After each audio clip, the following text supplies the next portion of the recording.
Hey everybody, welcome, welcome.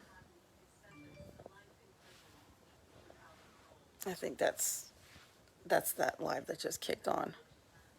Let me see here. Okay. All right, guys. How is everybody? All right, let me put my attorney on. All right, approved. Okay.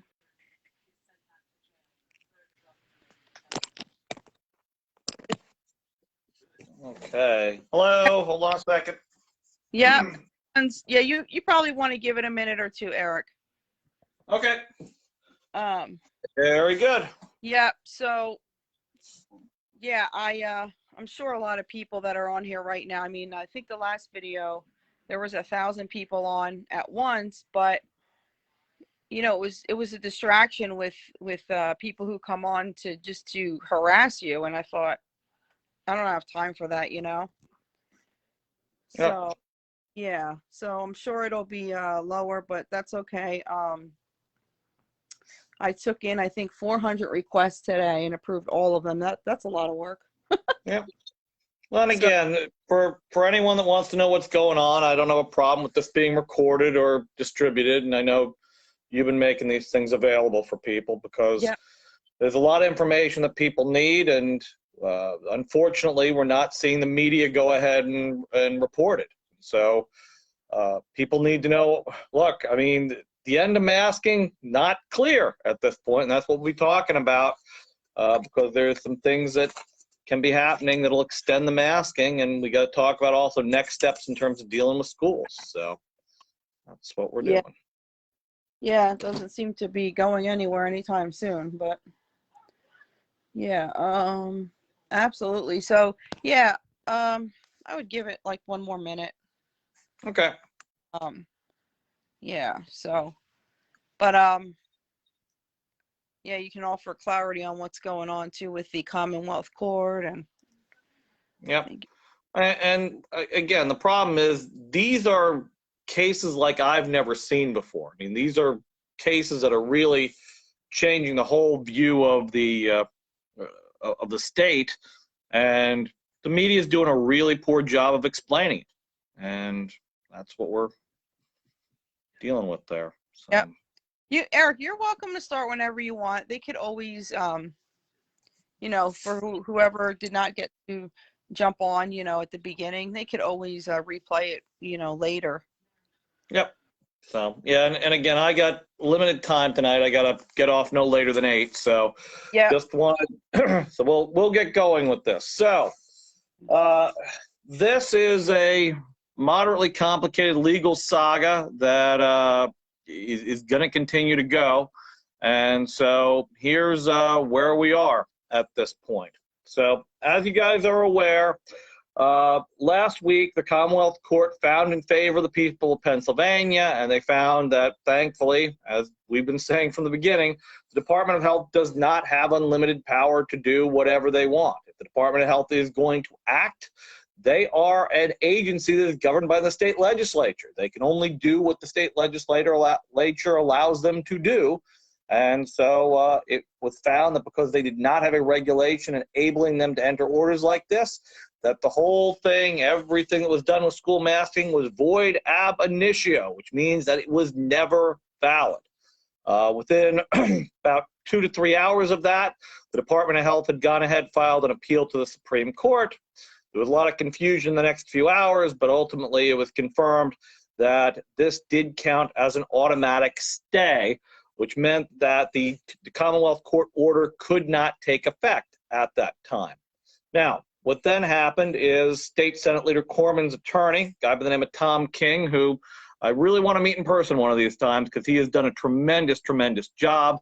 Again, if you're looking for legal representation out in the Pittsburgh area, which is where he's based, consider them because they've done a tremendous job for all of Pennsylvania. They went ahead and they filed a motion to lift the stay. That got accepted last Friday, and then at that point, the Department of Health was ordered to respond on Monday. And so the Department of Health issued their response, and by late Tuesday, what we ended up having was we had an order saying that the stay on the masking was going to be done as of December 4th. Now, there's a whole bunch of backstory and a whole bunch of potential complications this we need to be aware of. This only ends on December 4th if the Department of Health does nothing and your schools agree to reinstate the, or what was I going to say, if your schools agree to allow the people to continue to choose. So we need to talk about the fact that there are 3 ways that masking in your school does not end on December 4th. So here we go. Number 1, the Department of Health has the ability to ask the Supreme Court to reconsider the order ending the masking on December 4th. So they would have to file a special motion with the Supreme Court. The Supreme Court would look at it, and the Supreme Court would then make a decision on this. As of earlier today, and I checked a little bit after lunch, nothing like that has been filed. So there is no motion pending in front of it. The Pennsylvania Supreme Court is moving ahead with this case fairly quickly, and I will tell you that right now there is argument scheduled before the Pennsylvania Supreme Court on school masking for December the 8th. That is occurring in Philadelphia, and I would expect that that is going to be streamed on YouTube, as the Commonwealth Court argument was streamed back in October on YouTube. So we should have more information as we go forward. So right now, good news, no motion to the Supreme Court to reinstate masking after December 4th. Number 2, and this is the more sneaky, interesting thing about this, Judge Cannon, who decided the masking stay earlier this week, had pointed out that the masking stay lifting was going to correspond with the December 4th publication of the Pennsylvania Bulletin. And most of you have probably never heard of the Pennsylvania Bulletin. It's something that outside of the legal world you probably never hear about. The Pennsylvania Bulletin is the official legal newspaper for all of Pennsylvania. It comes out once a week, and what is printed in there are official announcements from the Pennsylvania state government. If the Pennsylvania state government publishes something in the Pennsylvania Bulletin, everyone in Pennsylvania is deemed to know about it. So here's what's going on in terms of this. There is a very rarely used procedure under Pennsylvania law for emergency regulations. So here's what's happening. Emergency regulations are allowed with the permission of the governor at the request of an agency head. So the Secretary of Health could make a formal request to the governor for an emergency regulation. The governor could approve it, and then it has to be published in the Pennsylvania Bulletin to take effect.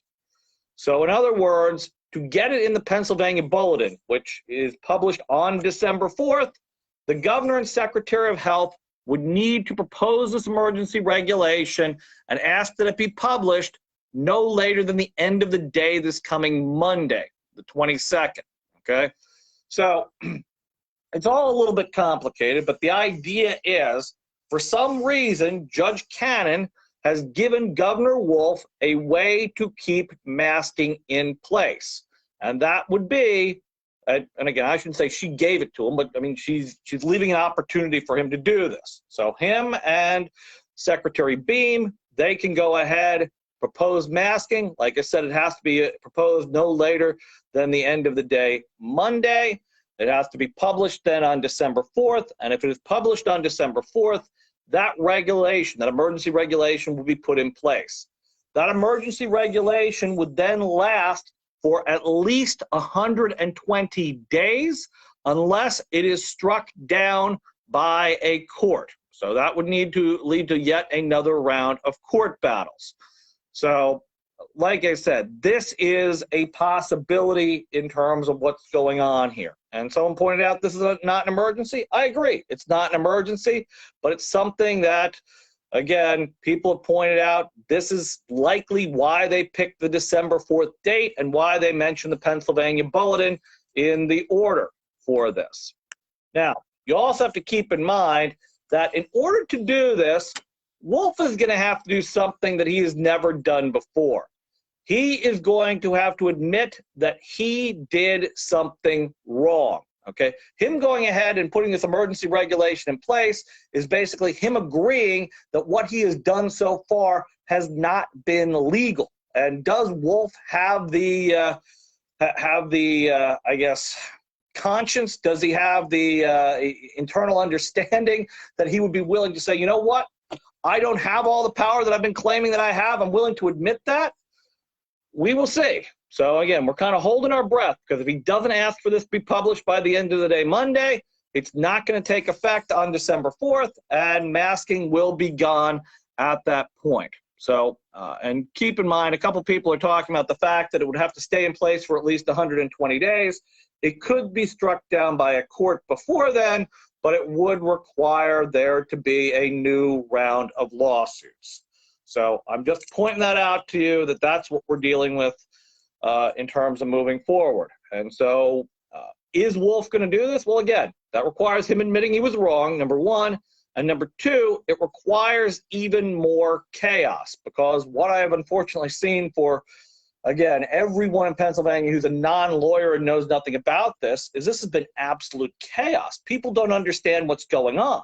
We had the masking order ordered to be invalid, or ordered to be void ab initio. And so the masking was gone, only to be reinstated a couple hours later, only then for everyone to have to try and understand what an automatic stay is, only then for there to now be an order saying it ends December 4th, only now for there to be a possibility that may not end December 4th. So keep in mind, this is something that may not happen, but we will see. So in any case, and a couple people are asking about how this works, emergency regulations have nothing to do with the governor's emergency powers. They're two completely separate things. The idea of an emergency regulation is supposed to be that there is an imminent health or safety need, and a public agency needs to act immediately. And so what happens is, as long as the governor or attorney general agrees, so governor or attorney general, that goes in place upon it being published in the Pennsylvania Bulletin. And then at that point, it gets reviewed through the regulatory review process, but it cannot be taken down to regulatory review for at least 4 months, 120 days. So, like I said, hasn't happened yet, but if this happens, I want you to be aware of this. Additionally, the other big thing that we need to talk about in terms of this is where we're going to go in terms of the school boards. So there have been a number of school boards that have already said, enough, we're not going to continue to play this stupid masking game. I appreciate that.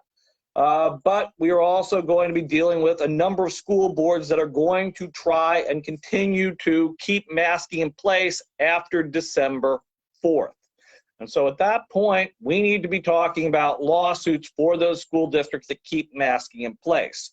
And one thing that the school boards need to be aware of, okay, this is something that, again, particularly even the new school board members need to be conscious of, is there is nothing in Pennsylvania statute, there is nothing in Pennsylvania regulation that specifically allows masking. And so this is something that should concern them.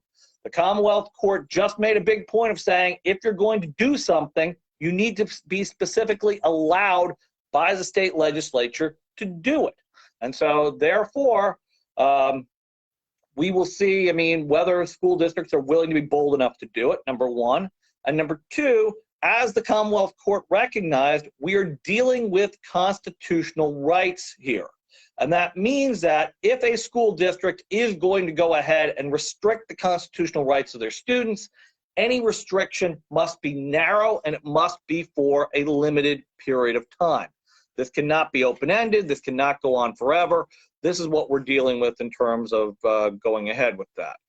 So again, what needs to happen between now and then is you need to be, and this is something I put in the post the other day, you need to be going back to your school boards, and you need to be saying, hey, prepare to be sued for this. Prepare to be facing legal action for this, because the continued masking is only going to cause continued damage to the students. And as I've said, school boards need to be fully aware that an order that was declared void ab initio gives them zero legal protection for this. And any student who was harmed has a valid legal claim against the school district. So what the school board members need to be aware of is they need to know that they are going to be facing lawsuits if they don't do something to make something right. And so, as I have been saying, again, and this is free legal advice, I talked about this last week, the first step is school board members need to apologize. They need to say, look, it was wrong to put these kids out of class. It was wrong to put these kids in cyber school. It was wrong to isolate them. It was wrong to treat them like there was something wrong with them when there's absolutely nothing about this. So the fact is, the next step needs to be getting these kids back where they need to be educationally. And so what I'm continuing to say is, if I were a school board member, I'd be talking about getting these kids to have some type of evaluation to see where their learning deficits are. I'd be talking about tutoring. I'd be talking about enrichment programs to get these kids back where they need to be in terms of education. That might save the school districts from being sued by some of the parents. And again, the fact is, I would rather see this money being used to be spent on students rather on legal fees, because there is a limited amount of money. The school districts do not have unlimited money to pay for lawyers, and their insurance may or may not cover this. We would have to see. So school districts need to think about what they're doing.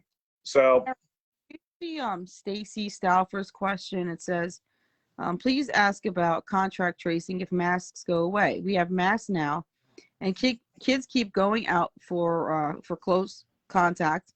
Boyertown High School is closed until December 2nd for 4 cases and close contact. And you got to keep in mind, none of this is state law. None of this is federal law. This is Boyertown School District's interpretation of CDC or whatever guidelines they're using. And they can stop using those guidelines at any time. They can stop using contact tracing at any time. They can modify contact tracing at any time. This is up to them. And the school boards need to look at the effect on this. Yeah, and I saw that Boyertown is closed for 2 weeks, and there's no reason it should be. This is a massive, massive overreaction. As we've talked about again and again and again and again, the fact is kids are not seeing serious consequences due to COVID. Kids, I mean, again, in many cases, they have mild or no side effects. And if they do, they're home sick in bed for a day, and then they're back to doing their normal stuff. This is not anything that we should be overreacting to this degree. And there needs to be someone who's going to take an objective view and say, what is this doing to the future of these kids? What is this doing to the future of our area? What is this doing to the future of our country? Because right now, we're raising an entire generation of kids that are going to be years behind and not ready to graduate, not ready to take jobs, and not ready to go on to trade school or college or whatever, or the military or whatever after that. So that's what we need to look at. There's a question here. Can private schools keep mask mandates on without legal ramifications? And she's saying she'd love for you to represent, I guess, their school if you think that they have a case. Well, and that's something that needs to be taken a closer look at. Private schools have more control in what goes on their campuses, and a private school you do not have the same legal rights with.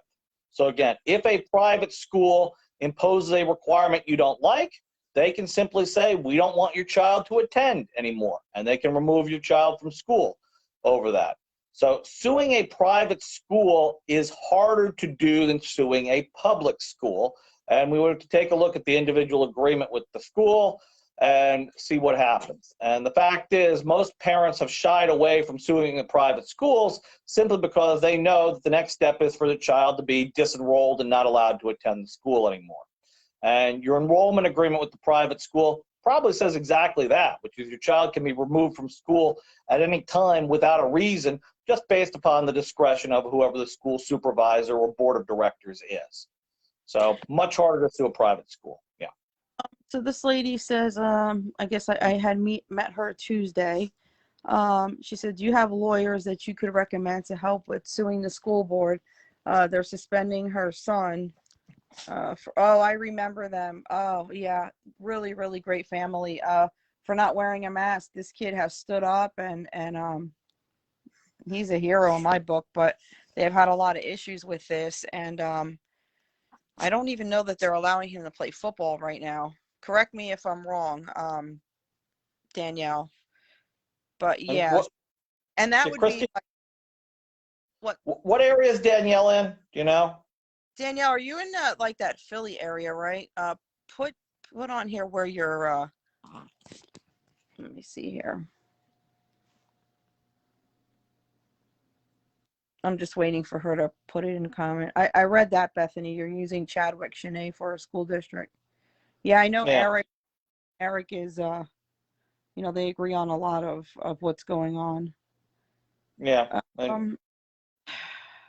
And again, I know Chad is overwhelmed like I am. I mean, I've talked to Chad, and again, they're doing what they can, but the problem is there are not enough attorneys that are doing this. I mean, you look throughout all of Pennsylvania, and there's probably, I mean, a dozen, I mean, fewer than 20 attorneys that are actively working on these issues, and it's really frustrating.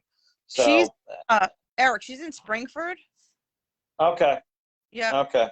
Yep. If she wants to reach out to my office tomorrow, I can certainly ask for Tammy. Tammy does the referrals out, and I'll see if Tammy can come up with somebody that would do it. And the office number, 610-845-3803. Tammy doesn't get in until after 9, so give her a little bit to be at her desk and for me to talk to her about it before you check in with her. Okay? But, I mean, she can take care of figuring somebody out for you. So, Eric, would you take a lawsuit from Muhlenberg School District? Didn't you graduate from Muhlenberg? I did graduate from Muhlenberg, and I would consider a lawsuit against Muhlenberg. We'll see what happens when the time comes. I mean, we're hoping that we are going to see some reasonable approaches in terms of school districts by December 4th. But what the message that you need to give to the school districts is, look, this is ending. We need to know what you're doing, and if you're going to keep masking in place, we're going to be talking about lawsuits. Eric, this lady here, she has a, her name is Bridget. She has a consultation with you the 29th, but she said she's concerned as to what she can do with the fact that they are taking this out on her children with sports. Okay. And again, in terms of that, they have to be following the set policy. And if this is something that they're not following the set policy, then we've got to go ahead and we've got to file a lawsuit. Because under Pennsylvania law, a school board is required to set the policy for participation in extracurricular activities. And again, I don't know if PIAA is involved in this yet or not, but again, whatever those policies are, if the school fails to follow them, you can sue the school and force them to follow their own written policies. So what Pennsylvania law says, and I'd done a meeting with a bunch of new school board members last night, is there are, I'm going to say, about 20 different areas of policy that a school board must decide, and participation in extracurricular activities is one of them. And so when the school board sets that up, they're required to enforce that evenly and fairly. They can't go ahead and just change that policy without it being presented in a public session, allowing comments, and finally having the members vote on this. And what we are unfortunately seeing through a lot in the last couple months is we're seeing a lot of Sunshine Act violations, and we're also seeing a lot of times when we've had superintendents, we've had principals go ahead and just make up new policies which are not their authority to do. And they need to know that, okay? These policies must come from the school board, and if the school board is not endorsing it, then the principal, the superintendent, or whoever that is creating these things has a problem. Wow, this lady said their school district already said that even after January 17th, they're going to keep the masks on. Well, and that is something that we are going to, that school district is looking to be sued. I mean, look, if a school district puts some type of objective criteria saying that once the virus load falls virus cases fall below a reasonable number, they'll take the masks off. That might get by a judge, but that's not what I'm hearing from most school districts. I mean, and again, I was talking to a woman earlier today, and she had actually, in fact, I mean, she was a school director, and she was running through the numbers in her school district. And again, the numbers that were in her actual, with a rural school district, I mean, did not support the masking under reasonable guidelines. So that's something why, I mean, there needs to be, they're going to do this, there needs to be reasonable numbers. So. This is actually a question. It's a pretty good question, I think, because all kids were affected on, you know, one level or another. And she's asking, can we sue even if our kid wasn't quarantined or hurt physically? It's a good question because they've all gone through something, some kind of psychological, you know, Yeah. For any lawsuit to be worthwhile, there has to be some type of demonstrable damage. So we would need to show that your child is significantly behind in terms of their education. We would need to have a diagnosis from a mental health professional of psychological damage. We would need to show something like that. Okay, that any other lawsuit not going to go anywhere. I mean, unless you can show that there has been some type of damage. Someone asked how they get rid of their school solicitor.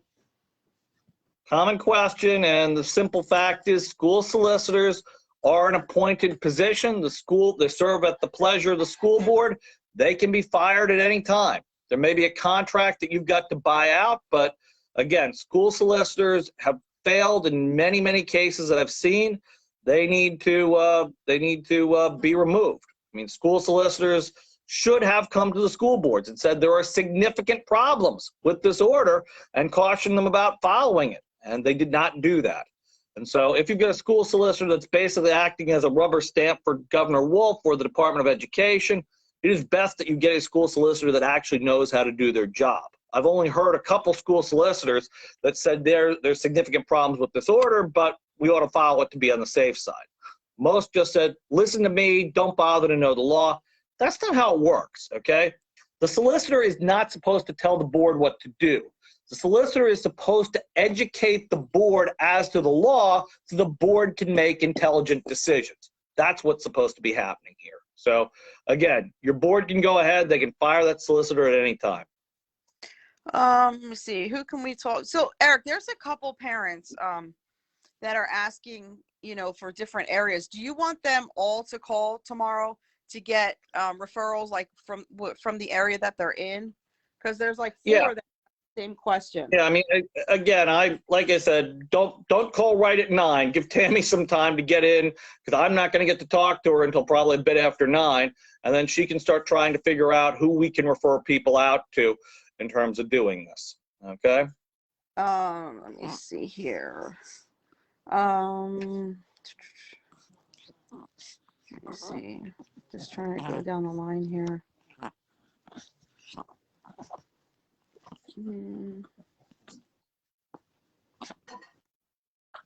They refused breakfast and lunch to our children that were unmasked and put in a room. 26 kids.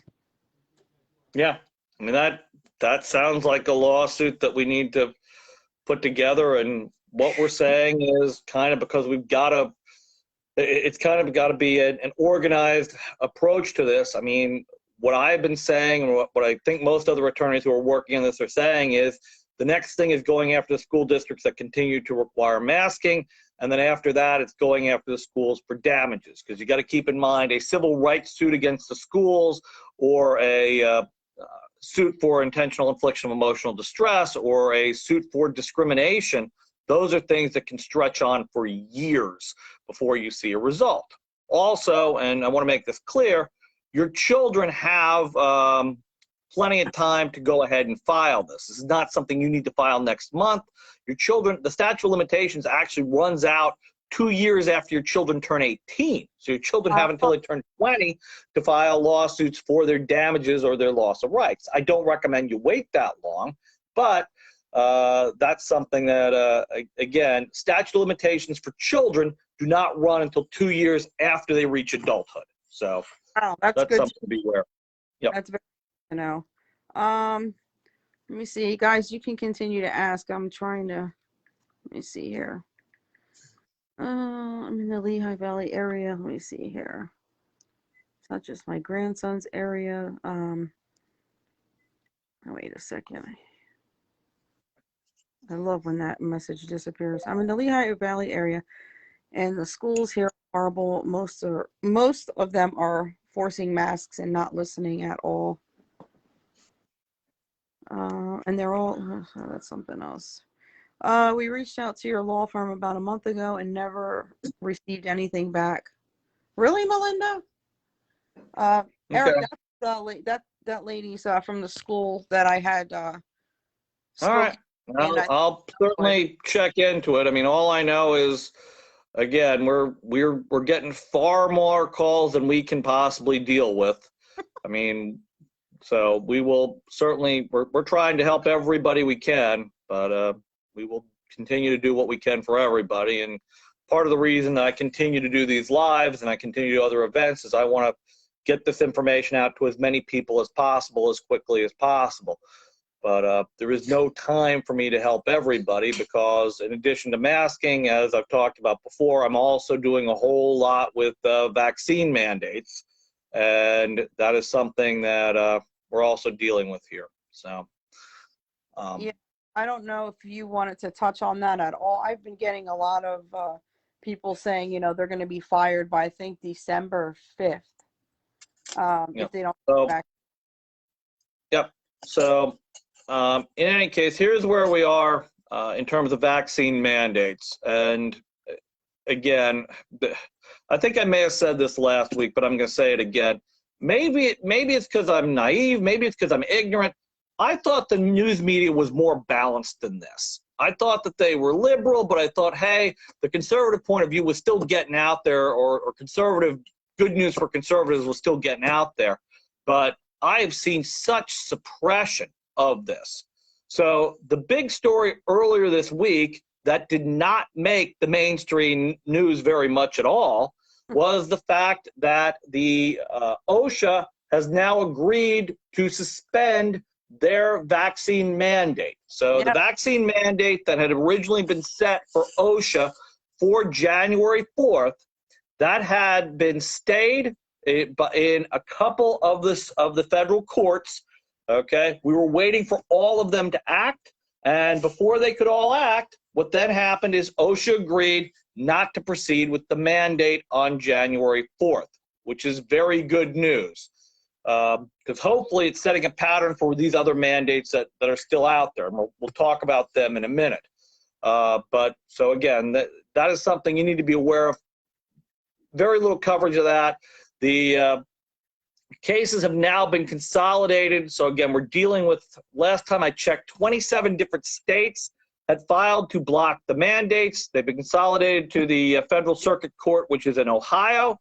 And so they are going to be hearing the cases. But for people that work for employers with 100 or more employees, there is not going to be any mandatory vaccination from the federal government. There can still be that from employers. And there's not going to be any mandatory testing as directed by OSHA or the federal government for those. So that's awesome. Hopefully that is setting a pattern for what we're going to see in relation to the other two big groups that are still out there. So what we have is we have a lot of employers who are with the who are receiving Medicare or Medicaid money. That is through the Center for Medicare and Medicaid Services, a division of the government called CMS. They have proposed regulations out there. Those regulations are still set to take effect on January 4th. I think there is a good chance that those will ultimately end up being suspended, but it has not happened yet. So employers that are still receiving the Medicare or Medicaid money, which is virtually all employers that have anything to do with medicine, okay, still have a vaccine mandate. Additionally, and this was the next thing I was going to say, federal government contractors, okay, their date had been pushed back from December 8th to January 4th. If you work for a company that has contracts with the federal government, there is still a vaccine mandate in place for January 4th. And employers are pushing ahead with this. And so what you need to know is that if you will fall into those groups and if the employer is pushing ahead with it, you need to work on religious exemptions. So like I always say, and again, this is too long for us to cover now, if you have an employer who has put a vaccine mandate in place, do not comply, do not give up. What you need to do is you need to push back. And from talking to a number of employers, the numbers of people getting religious exemptions are increasing. I'm now seeing somewhere, probably about 2/3 of people that are applying for religious exemptions are getting them. And I have talked to a number of employers, I've talked to a number of people in management at facilities that have imposed vaccine mandates. And what's going on there is they're realizing the large number of employees that they are going to lose if they do not give exemptions. And so while it was tougher back in July, August, September to get vaccine religious exemptions, it's getting easier. I'm getting calls from a lot of employers who are saying to me, hey, if I have to go ahead and put this vaccine mandate in place, what can I do to make sure that my employees get exemptions? And we're talking about how and what type of questions they can ask people to make sure that employees know what to answer. They know what information they need to provide about themselves so that they can get these religious exemptions. And so that's what's going on there. But this is something that we need to continue to work on, but thankfully the employers are beginning to get it. Okay, I mean, I'm hearing these horror stories from medical facilities where they're saying that they're 30% down in terms of staff. Okay, and you got to say, you know what? I mean, do you want to go in and be treated in a place that's 30% below the staff? I'm hearing about medical facilities that are asking their staff to work, I mean, double and triple overtime in order to make sure that they are fully staffed. I mean, geez Louise, I mean, what is going to happen there? I mean, to have exhausted medical workers only leads to one thing. It leads to serious medical problems. Right. So this is something that they're starting to realize, but again, I'm going to have to tell you, if you are going in for any type of medical procedure, be very careful about where you're going to, because they may not have the staff to provide you with proper treatment. Eric, this person says, I have till December 5th. That seems to be like, I guess, the date to get my first shot. They're in healthcare. Do you think that they will suspend it before that? Before then, she puts her religious exemption in, but they've denied that. They've been denying them left and right. So, but she's wondering if, you know, you think that they're going to suspend that December 5th date. There's a lot of pressure for them to do it. I think the odds are in the favor that it's going to be suspended, but I can't say for sure. And again, like I said, get the religious exemption in. If the religious exemption is denied, see if they'll take a reconsideration. I have been helping some people with reconsiderations who have gotten it. And if they go ahead and it is a final denial, file with the Human Relations Commission as quickly as possible. So again, you can go on the Human Relations Commission website, print out the form, and have it in the mail the next day. I've had several people who have submitted human relations complaints, and they've been given more time to decide, or the employers have taken their time before taking any other action. So that's good. So get them out there. So this is Christy. I am an employer, and SHRM and other legal entities are still saying to still proceed and get your processes together for the OSHA mandate just in case it changes and ends up going through. So I'm worried that it might change the last minute and get overruled. Well, the January 4th date is gone. Okay, so you don't need to worry about that date. But could it be reinstated for February, or could it be reinstated for March? Yeah, that's always within the realm of possibility. However, I mean, this is a case where the states, 27 states that filed to oppose, keep in mind, not Pennsylvania, okay, because Josh Shapiro is not standing up for you. Keep that in mind, okay, have made a great case for that. I mean, the federal courts have reacted, again, by court standards, they've reacted very quickly in terms of dealing with this. So what is going on there is, as an employer, yeah, you need to have a plan in place. And I mean, one of the very important things I would say you want to do right now is make sure you're addressing your employees' morale. Make sure they know what is going on here. And what I would say to them as an employer is, look, if I'm in a situation in which I am forced to impose a vaccine mandate, I am going to run a fair exemption process for you. I'm going to put out fair forms. I'm going to give you plenty of time to respond to it, and I'm going to respect your rights. That's what you need to do for your employees in terms of this. In terms of preparation now, if you feel that you have to prepare now, well, then you need to make some decisions, because what the OSHA regulation says is you are required to, number one, confidentially store vaccination records as you would other OSHA protected documents. So you want to make sure that you've got a way to do that. And number two, and this is probably the biggest thing an employer needs to work out, you're required to have at least weekly testing for your employees. So is that weekly testing going to be on site? Is it going to be remote? Are you going to require PCR testing, which there's a lot of reasons to object to, or are you going to require something less invasive in terms of it? Are you going to pay for the testing, or are you going to make them pay for it? Obviously, your employers are going to be very grateful to you if you find a way to do non-invasive testing on site that they do not need to pay for. So that is something that you, as an employer, need to figure out whether that's something you can do. So again, think about that. Okay? So Jessica says OSHA is claiming that they will not accept religious exemptions for this. Is that true? Isn't that against the law, Eric? Well, again, OSHA's mandate right now is for you to either get the vaccine or to get weekly testing. Okay. Now you can still get religious exemptions in terms of the testing. That's possible, and that's something that it's a long discussion. I had a big group discussion about that earlier today. So, like I said, you've got to make, if you're in a situation where you're going to be forced to put a mandate in place, like I said, OSHA is test or vaccinate. CMS is test or be terminated, and that's the same thing with federal. I'm sorry, vaccinate or be terminated, and that's the same thing with federal contractors. You got to get vaccinated or you got to be terminated. This lady said works for the federal government, and she's about to lose, or she's about to be fired for not being vaccinated. But there's a stay, right? No, not for federal government employees.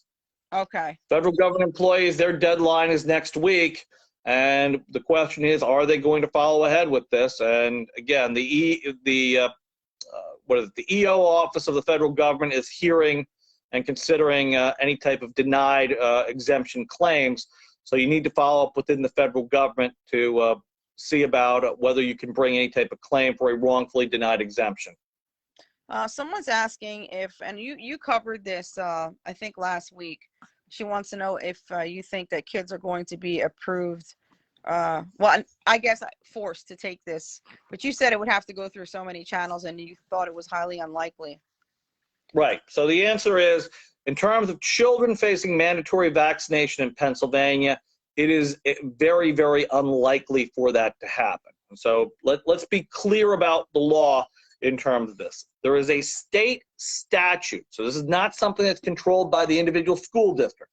This is controlled by the state in conjunction with the Department of Education and the Department of Health. So in order to impose a new vaccine requirement for children, what would have to happen is there would have to be a proposed regulation to go ahead and add that to the existing vaccinations. There would obviously be all kinds of public demonstrations. And then at the end of that, there would have to be a determination by the Attorney General and by committees of the General Assembly and by the Department of Health and Education that this is a regulation that should be put in place. Considering the fact that we have a Republican-controlled General Assembly, it is very unlikely that that will happen anytime in the near future. Additionally, what you need to know about that is the fact that we have it written directly into Pennsylvania law.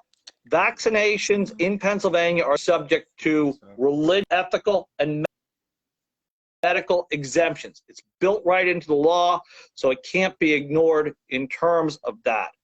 Moreover, there's a lot of people that have asked me about implied consent and how that would work. And the fact is, Pennsylvania does not and has never recognized any type of implied consent for vaccinations. The school cannot vaccinate your child without your explicit consent. In fact, the way that it's written is the school has no ability to vaccinate your child in any circumstances. What the vaccination law actually says is this: the school has an obligation to determine whether your child is vaccinated or not.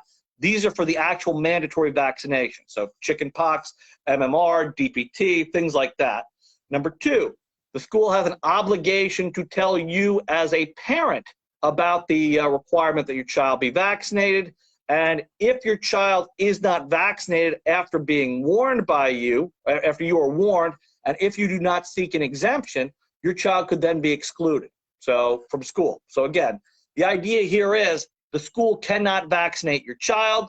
The school cannot force you to vaccinate your child. That is something that is without their control. If you want to vaccinate your child, the school can't even do that. All they can do is refer you to a provider who can perform the vaccination. Wow. Eric, can they mandate the vaccines in college? In college, well, again, we're already seeing that, and that's been going on the last few months. So what we have here is we have a lot of private colleges and universities that have mandated the vaccine. So that is something we're seeing from a large number of them, and because of that, a large number of them are facing declining enrollments. And so what is going on is we have had, so far, the state legislature, which obviously controls the publicly owned universities. So again, Penn State, Pitt, Kutztown, Millersville, Westchester, and a whole bunch more. Those are all the state-owned universities, and they have blocked vaccine mandates for those. However, and I just became aware of this, Pitt has tried to impose their own vaccine mandate. Exactly how that's going to work is still to be seen, but we will see exactly what happens with that. But right now, public schools and public universities and colleges, for the most part, do not have vaccine mandates. Let me see here. Let's see. Guys, if I missed your question at the top, Eric, it looks like we have like, what time is it, babe? 7:46. All right, 7:46. So we I got just want to be 10 minutes or so yet. Yep, we're good. Yeah. Let me see here. I think we actually got a lot of them answered, which is great. Let me see here. I don't know, Eric, if you've seen Barbara's on. Yeah. Can you? What? Okay. Okay. Yeah. Someone just asked again, and I want to make this clear. The constitutional amendment that was done back in May gives Wolf emergency powers for 21 days. And he then has to, those powers can then be ended at the 21-day mark by the state legislature. So they do not continue on and on and on. But what I had been talking about earlier is an emergency regulation. An emergency regulation is completely separate from Wolf's emergency powers. So the procedure for an emergency regulation, and this rarely happens, is a state agency says, I need to have a regulation in place now. There's a need for it to protect the health or safety of the public. They go, and then either the Attorney General or the governor has to agree with it. If they agree with it, it is then submitted for publication in the Pennsylvania Bulletin. And like I said, the timeline we're on is the Pennsylvania Bulletin is being published on December 4th. The last day to have it submitted, so it would be published on December 4th and take effect on December 4th, is Monday the 22nd. So if Wolf and the Department of Health do nothing by the end of the day on the 22nd, they cannot proceed with that idea of an emergency regulation. Okay? Bridget says, let me see here. What about the World Health Organization new order that was coming out? You have your children coming out of. You have your children enrolled in public school, therefore you get. Okay, so Eric, I told you about this. So what Yep. people are And saying, that since, you know, them going to school is you agreeing that you're allowing your child to get vaccinated. Implied consent, and that is not something that has been recognized. So let's talk about what we're dealing with here.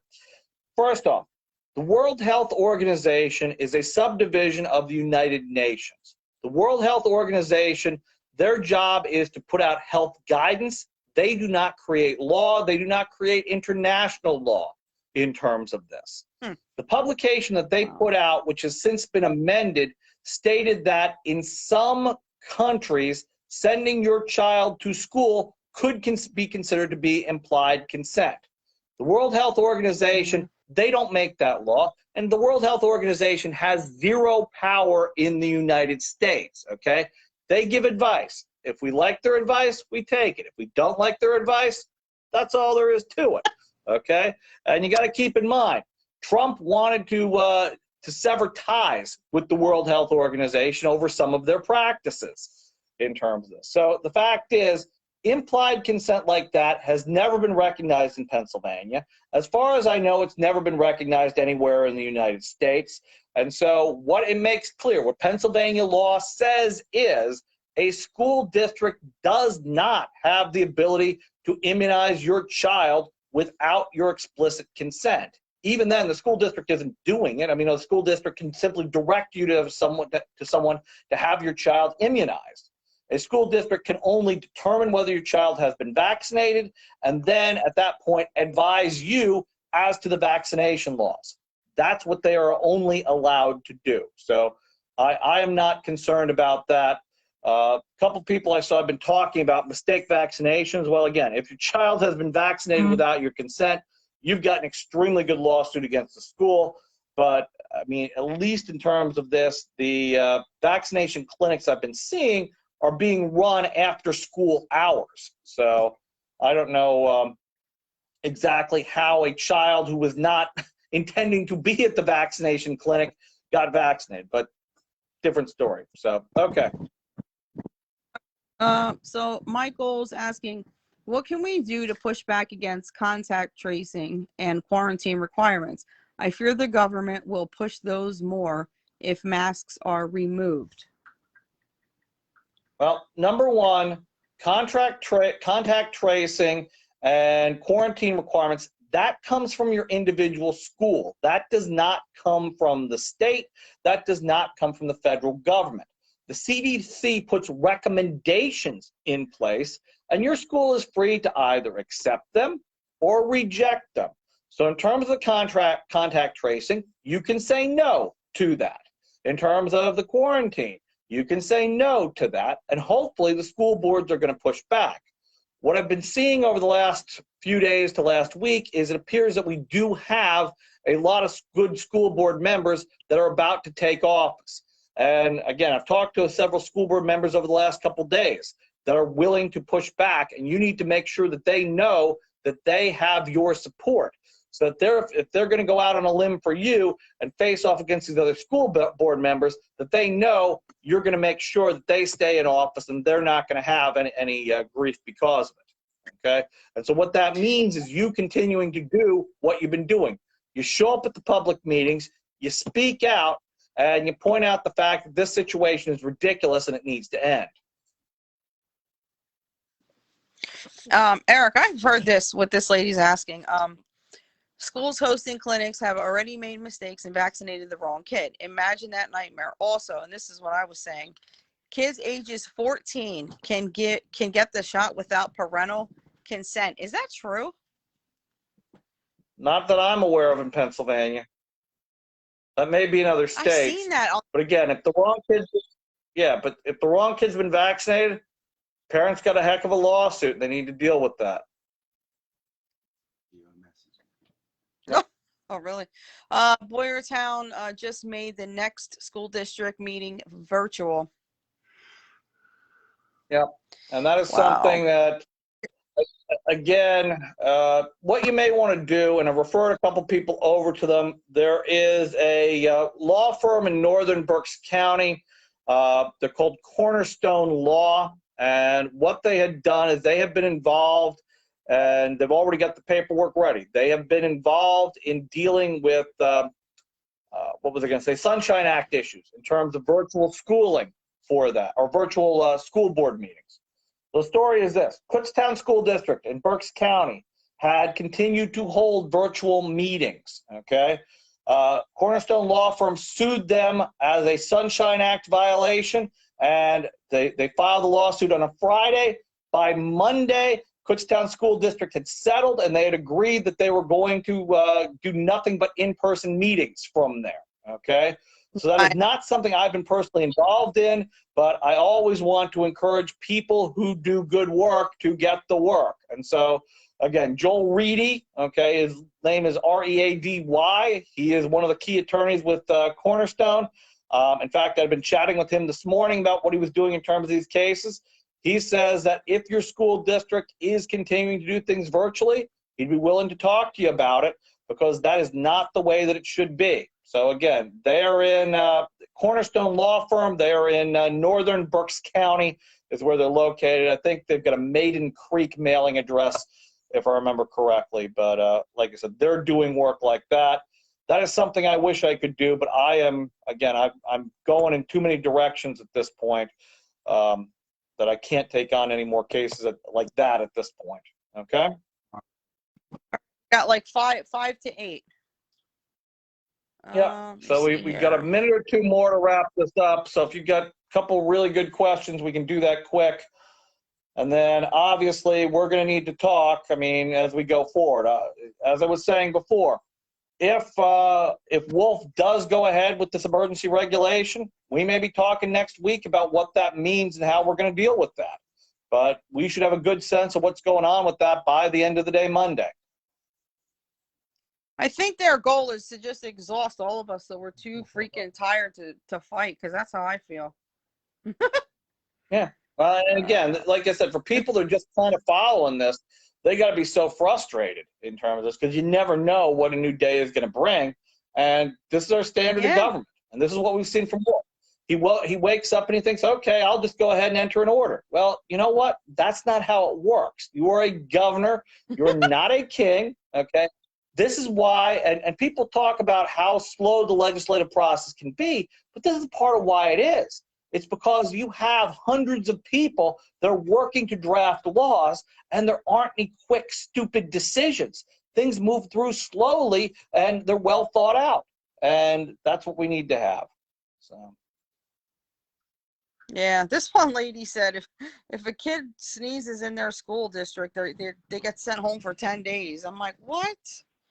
So ridiculous. Well, and I can I think that's a little bit of exaggeration, but not too much, because again, I'm seeing school districts that are quarantining like crazy, and again, what is that doing to these kids? Okay, so I mean, we already lost. I mean, all last school year, we already lost the end of the school year before, and now we're coming up on being almost half, well, or probably over a third of the way through the current school year, and this is going to have resulted in a lot of lost education for people. So, in any case, yep, go ahead. Can the schools still shut down and do virtual? She's saying her school is shut down until December 1st and has been since November 10th. And that was part of the change in the law a couple of years ago. This was actually intended to combat snow days, where they allowed virtual education. Because again, there's some parts of Pennsylvania where they get hit with a ton of snow in the winter, and the school can be shut down for a week at a time to deal with the snow. And so rather than those kids having to deal with all kinds of makeup days, they said, you know what? You can go ahead and you can have virtual instruction days. And so that is something that virtual days are still allowed. Obviously, shouldn't be doing it, but it is allowed under Pennsylvania law. So, all right. Well, in any case, I got to wrap up. I do have something I've got to get to. We will continue to deal with this. And Christine, I know you're going to post this. Please circulate this to other people. As I said, I think it's very important for people to know what is accurately going on. Take care. Absolutely. Thank you, Eric. Have a good night. Thanks. Bye.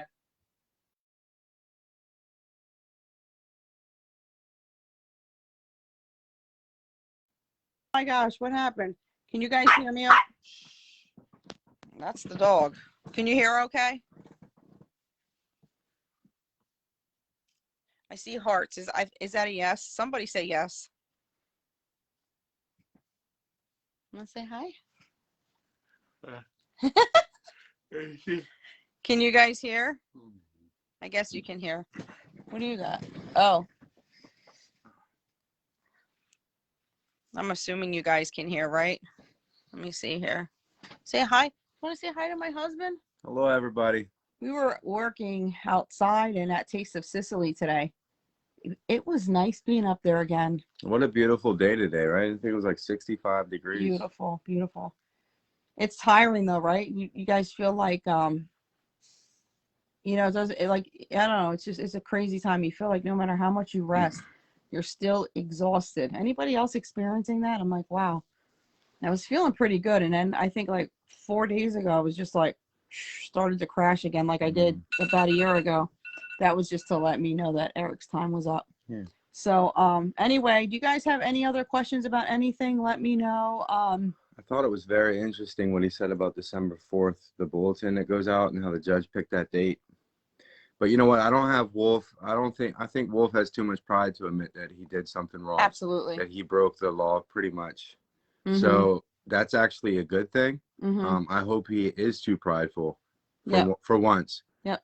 That he doesn't want to admit that, and then it'll go away. Isn't it crazy when you think something is finally done and it's like, nope, surprise, you know?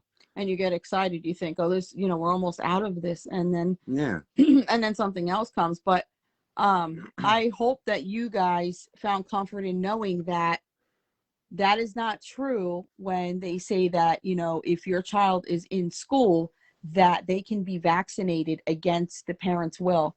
That was one of the best things that I've heard. That, and also that the January 4th date is going to be extended from OSHA. Those are the two best things that I've heard. I'm not sure about you guys, but yeah, there's a lot going on, and whew, wow. But anyway, it was great doing a live on here, not seeing all of those annoying smiley faces. I wanted to do it on here because I just felt like it's very disrespectful what the people do who don't like us.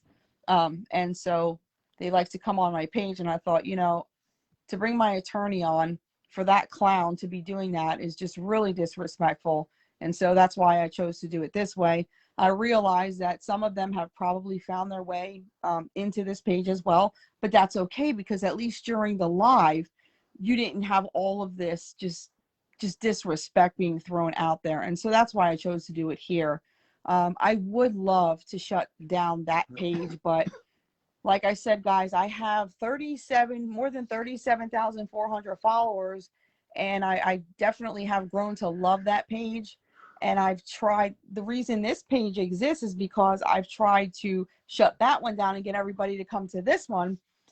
But I actually have people who inbox me and say, no, Christine, we love that page. And I'm like, and I'm trying to protect you guys, because these people that don't like us, they are so evil. I mean, they're going after on people's jobs, and they're, you know, showing up, they're looking up their addresses, they're posting pictures of their children. And you know, I got a little bit heated if you watch my first live today, because it's, you know, it's hard sometimes to deal, you know, man, being a Christian is hard, because, you know, sometimes you just want to start beating the crap out of people, right? Because it's like, you know, just leave people alone. If you don't agree, then stop bothering them. But It is. Yeah. It is so baffling to me, because how many people I've met in life where I don't agree with how they act or the things they do. And I would never, you know, just day after day after day, try to mess with them or like go on their page. Like there's people that go on Twitter and just make fun of, you know, movie stars and actors and just try to bring them down. I don't understand how you could just make your life so obsessed with other people and trying to give them a bad day. It's baffling to me. It really is. And it's kind of sad because, you know, that's brought a new dimension, a new reality to my life about human beings as their nature. Like, obviously, life is good and people are good, but wow, there is a whole different, you know, it brought a whole new, what's the word I'm looking for? Perspective to me about how human beings are. Like, I could never go on. I've said this before. I can't stand, you know, a lot of people in politics right now, and I disagree with a lot of their views and their narratives. But I would never wake up and like pull up pictures of their wives and their kids and their family and just bash them day after day after day. Right. You know, that tells me we're not the problem, they are. Yes. If you have that type of heart, that is true. You're a grown adult, right? You have bills, you have bills, you have family. You got to get up and you go to work, but yet you obsess over us. I mean, it's so bizarre to me. Yeah. It's so weird. But that's where maturity and wisdom comes in. That's just, yeah. They don't have that. That tells me that your heart is just really, I feel bad for you. And they're miserable. You're miserable. Yeah. It's not us, it's you. Right, right. Yeah. Anyway. It's true. It's true. Yeah. So there's our John and Christine rant. So thanks for letting us vent a little bit. But, you know, it's still, you know, the plan of the people who are coming against us is to, I think, frustrate us that much that we'll shut the pages down and we'll stop the social media. That's not going to happen, guys. I promise you. The way I'm wired is if I'm attacked, I'll just come at you harder and stronger and with, you know, just more force. That's just how I am. And so, so yeah, they're barking up the wrong tree. Anyway, all right, guys, we love you. Share this video, get it out there. And like I said, that's awesome news about, you know, the federal, well, I guess about OSHA, you know, everything is frozen now as far as the mandate, and they're not allowed to vaccine your children. And that to me, you guys should be able to sleep a lot better. But I know, guys, we're not out of the woods yet. And I'm so sorry that you guys are going through this with your kids. I'm sure there's a lot of questions they ask. Why do I have to wear this? And I'm going to leave you with this. I heard a really, really, really sad story. I was talking to someone today, and they were in a doctor's office with their little kid. And I think the little boy was about 8 or 9 years old. And he said to his mom, and she must have got him the vaccine. And he said to his mom, I don't want to get another shot. Please, no.